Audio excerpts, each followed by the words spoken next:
안녕하십니까, 박윤정 회사입니다. 오늘은 제 93강인데요. 이 일반임대 아니면 소형임대주택 또 신축임대주택, 장기임대주택 이런 것에 대한 조세 혜택과 세금 계산 방법 뭐 이런 걸 한번 알아보겠습니다.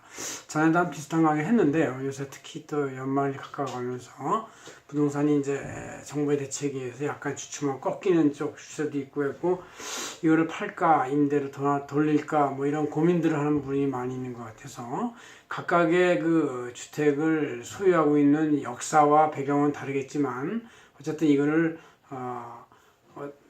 처분이나 임대나 상속치 증여 아니면 이런 거 방식을 고민하는 분들이 많이 있다고 합니다. 그래서 한번 문의가 많이 있어서 다시 한번 제가 다루기로 했습니다.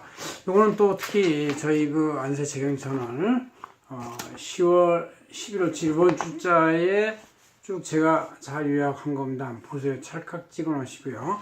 이 칠판에도 이렇게 자세히 써놨으니까 한번 일단 정지화면으로 찍어 보시기 바랍니다. 예, 자, 뭐 저도 다 외우지 못하니까 보면서 하겠습니다. 자, 여러 가지 형태, 임대주택에도 이제 실제 그 분기로 그냥 일반 단순 임대가 있고, 소형 임대주택, 또 장기 임대, 신축 임대 뭐 여러 가지가 있어요. 그래서 이런 이제 네 가지를 구분해가지고 보겠습니다.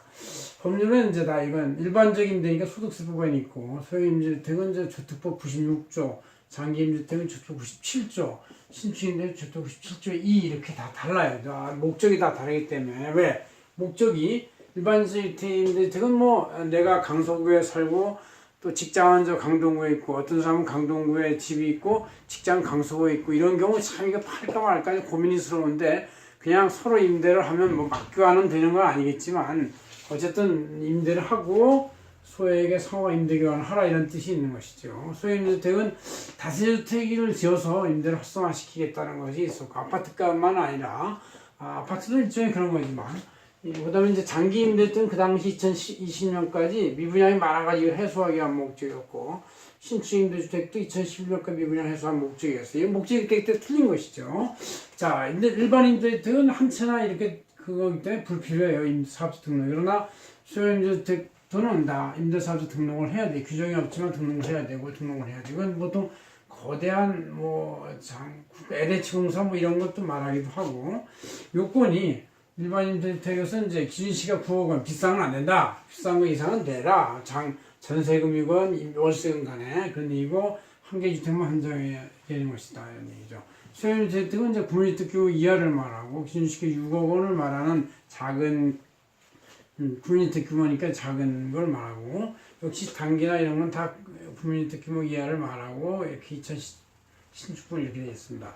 자, 이거에 대한 조세 혜택이 제일 중요하죠. 이것이 혜택.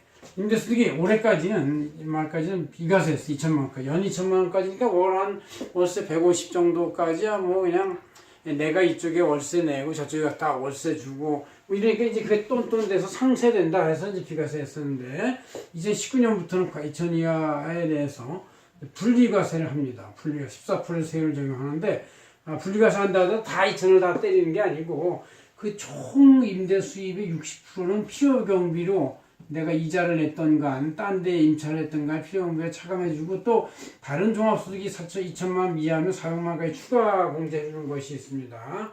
기간에 대해서는 요건이 없고, 특례 추가는 이제 다가구 주택은 한 주택으로 보지만 구분 등기가 되는 다섯째 주택은 각각 한 주택으로 본다 그런 얘기고, 양도소득은 그냥 과세합니다. 일반 과세.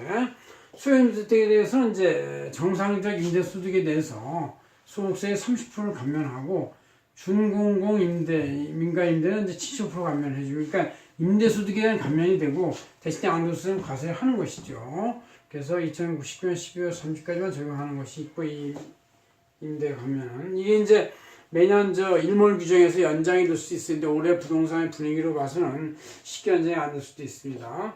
임대 기간은 일반은 4년, 장기는 8년으로 되어 있고요. 장기 임대주택은 이제 그냥 일반 임대를 이제 사업을 하는 거니까 임대소득은 일반 과세 안 하는데, 양도소득세만 5년 이상이면 50% 감면해주고 10년 이상이면 100% 감면해주니까, 이게 바로 여러 주택을 보유한 사람들의 양도 차익에 대한 거를 이렇게 감면해주면 되냐 뭐 이런 문제가 있는 것이죠. 그래서 기간은 5년 10년.